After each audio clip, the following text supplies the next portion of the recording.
तो बच्चों शुरू करते हैं आज की क्लास। हमारी पहली सुर्खी कह रही है कि भारत सरकार ने 4 श्रम संहिताएं लागू करी हैं।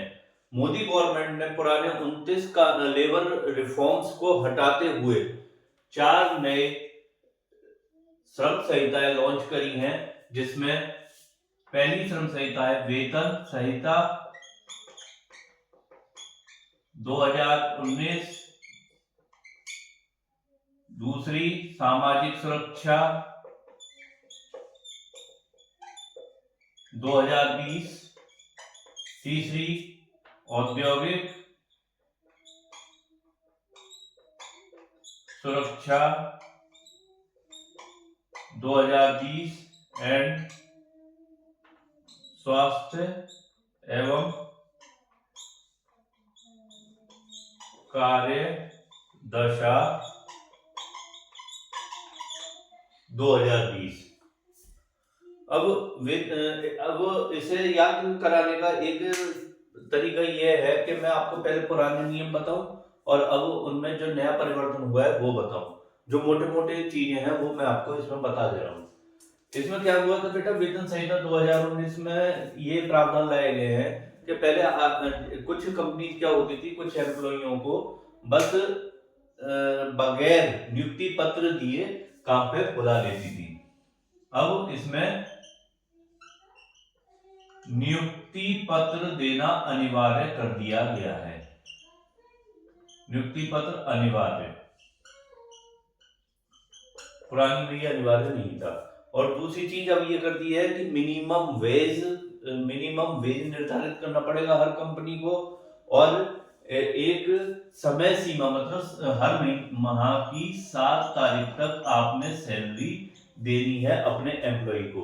और क्योंकि पुरानी में ऐसा नहीं, तो पुरानी में ये होता था एम्प्लॉयर के कभी कभार महीना भी निकल जाता था, या 15 तारीख को दे रहा है, 20 को दे रहा है, 25 को दे रहा है, ये दे ही नहीं रहा, इस टाइप की नीति अपनाता था। अब अगली नीति हमारी अगली संहिता हमारी सामाजिक सुरक्षा संहिता 2020। इसमें क्या बेटा,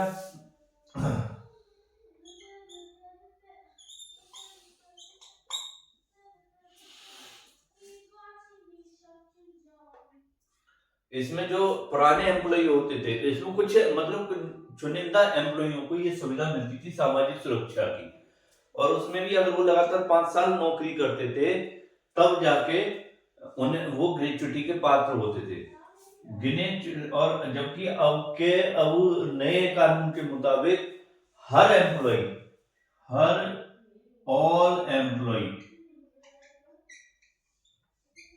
इवन गिग वर्कर और प्लेटफॉर्म वर्कर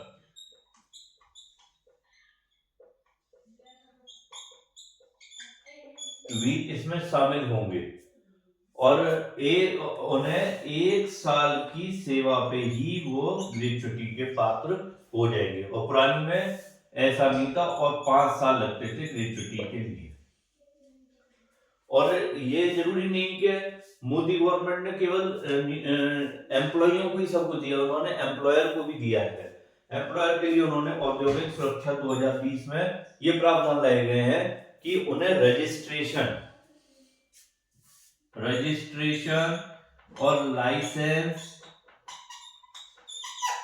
रजिस्ट्रेशन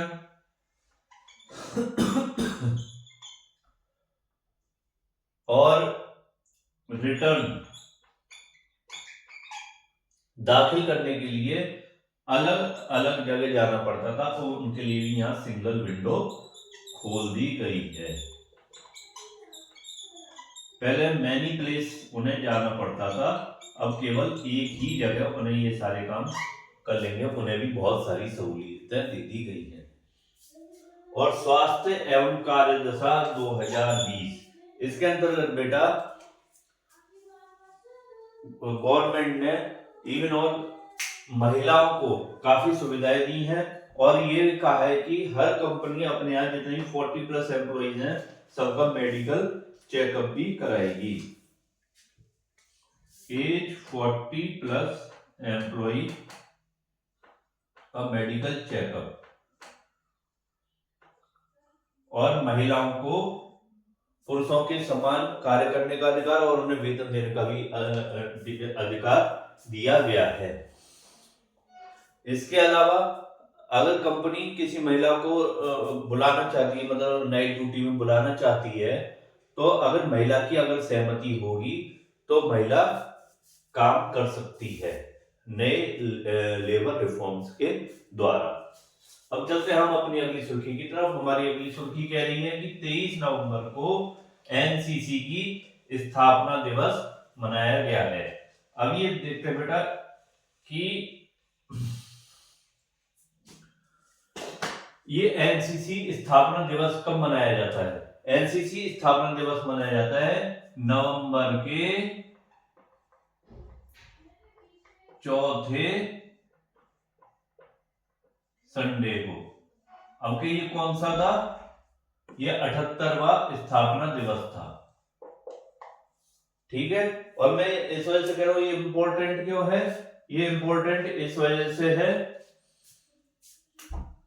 क्योंकि इस टाइप के डेटेड वाले सवाल काफी जनरली पूछे जाते हैं।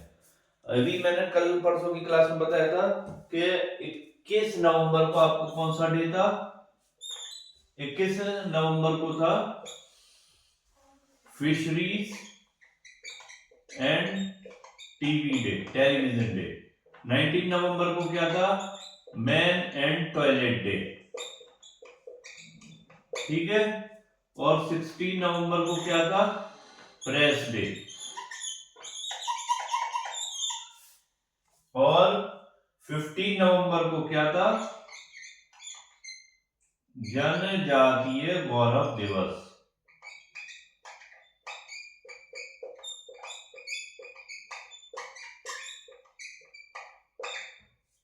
ठीक है बेटा, और 9 नवंबर को क्या था, विधिक सेवा दिवस।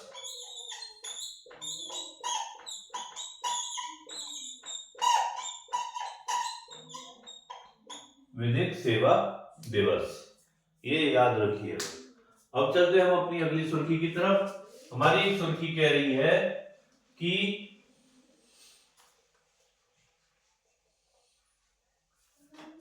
सेबी के पूर्णकालिक सदस्य बने हैं संदीप प्रधान। सबसे पहले हम इस वर्ड को पकड़ते हैं, सेबी। ये सेबी क्या चीज है, सेबी शेयर बाजार के नियंत्रण के लिए एक निकाय बना था 1988 में, जो कि जिसे विधायी शक्तियां प्राप्त हुई है 1992 में। और इसका क्या काम होता है, शेयर बाजार और प्रतिभूति जितने भी होते हैं और म्यूचुअल फंड, इन सारे मार्केट को कंट्रोल में रखना। और इसके पूर्णकालीन मेंबर बनाए गए हैं संदीप प्रधान। ठीक है, अब हमारी अगली सुर्खी क्या कह रही है कि विश्व के एक सुर्खी और लगी, विश्व के मुख्य न्यायाधीशों का सम्मेलन लखनऊ में हुआ है। इससे पहले एक सुर्खी ये रही है कि नागालैंड के हॉर्नबिल महोत्सव में शामिल होगा फ्रांस। यहां से हम वर्ड पकड़ते हैं हॉर्नबिल। ये हॉर्नबिल क्या चीज है, हॉर्नबिल में नागालैंड में ये हॉर्नबिल महोत्सव मनाया जाता है, जिसे बोला जाता है उत्सवों का उत्सव। ये मनाया जाता है 1 से लेकर 10 दिसंबर तक। यहाँ पर क्या करा जाता है कि नागालैंड में जितनी भी जनजातियां होती हैं वो आके अपने मतलब अपने सांस्कृतिक मूल्यों का वहां पर अपनी प्रदर्शन करती हैं, जिससे सामाजिक और सांस्कृतिक एकता वहां पर बनती है। और उसमें ये फ्रांस शामिल होगा। और कहाँ पे होता है ये, कोहिमा में। और नागालैंड से क्या याद आता है, नागालैंड इंडियन कॉन्स्टिट्यूशन में कब आया था, मतलब कब एंट्री होती है इसकी एज ए प्रदेश, ये होती है 13वें अमेंडमेंट से, 13वें संशोधन से। और फ्रांस से क्या, फ्रांस की राजधानी कहाँ है बेटा, फ्रांस की राजधानी है पेरिस में। और पेरिस में किसका पेरिस में किसका वो है मुख्यालय, वो है यूनेस्को का। और किस नदी के किनारे ये है, सीन नदी के किनारे। अब चलते हैं हम अपनी अगली सुर्खी की तरफ। हमारी अगली सुर्खी कह रही है कि विश्व के प्रमुख न्यायाधीशों का सम्मेलन लखनऊ में हुआ है। विश्व के मुख्य न्यायाधीशों का सम्मेलन लखनऊ में हुआ है। अब ये सम्मेलन किस लिए करा जा रहा है, ये सम्मेलन करा जा रहा है कि ये जितने भी वर्ल्ड के न्यायाधीश हैं वहां पे आते हैं और आपस में अपनी कंट्री की न्यायिक व्यवस्था की चर्चा करते हैं और वैश्विक न्यायों की वहां पे चर्चा की जाती है। इसके लिए सम्मेलन आयोजित हो रहा है। और लखनऊ से याद आता है बेटा कि अभी कुछ दिनों पहले यूनेस्को के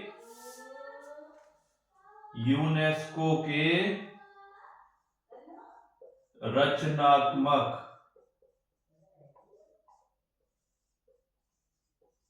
शहर में नवे रचनात्मक शहर के तौर पर लखनऊ को शामिल किया गया था। यूनेस्को के रचनात्मक नवे शहर पे लखनऊ को शामिल किया गया था इसकी पाक कला के कारण। अब यहाँ पे एक सवाल और बनता है कि अमूर्त धरोहर में, यूनेस्को के अमूर्त धरोहर में किसे शामिल किया गया और विश्व धरोहर में किसे शामिल किया गया। अमूर्त धरोहर में हुआ है गरबा नृत्य, और विश्व धरोहर में मराठा सैन्य परिदृश्य। ठीक है बेटा, ये याद रखिएगा।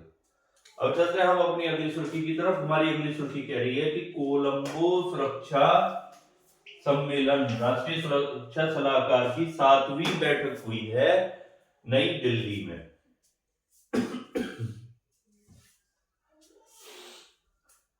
सबसे पहले ये देखना पड़ेगा, यहाँ पे हम वर्ड पकड़ते हैं कोलंबो सुरक्षा सम्मेलन।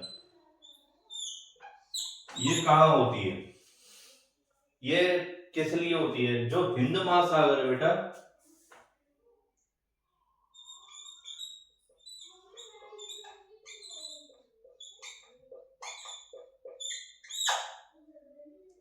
हिंद महासागर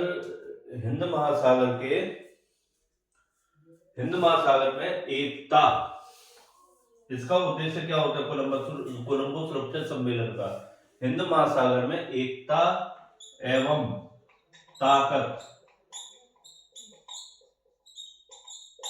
बढ़ाने के लिए ये बैठक की जाती है, जो कि अब क्या हुई है, इसकी 7वीं बैठक हुई है, जो कि हुई है नई दिल्ली में। अब यहाँ पर एक इंपॉर्टेंट सवाल ये पूछ लिया जाता है जनरली कि अब के इसमें कौन जो मतलब इसमें अब के जो प्रश्न बनेगा कि एक तो सबसे पहले कि इसकी बैठक कहाँ हुई है, पूछा जाएगा कोलंबो सुरक्षा सम्मेलन, और आराम से आप मार जाओगे श्रीलंका।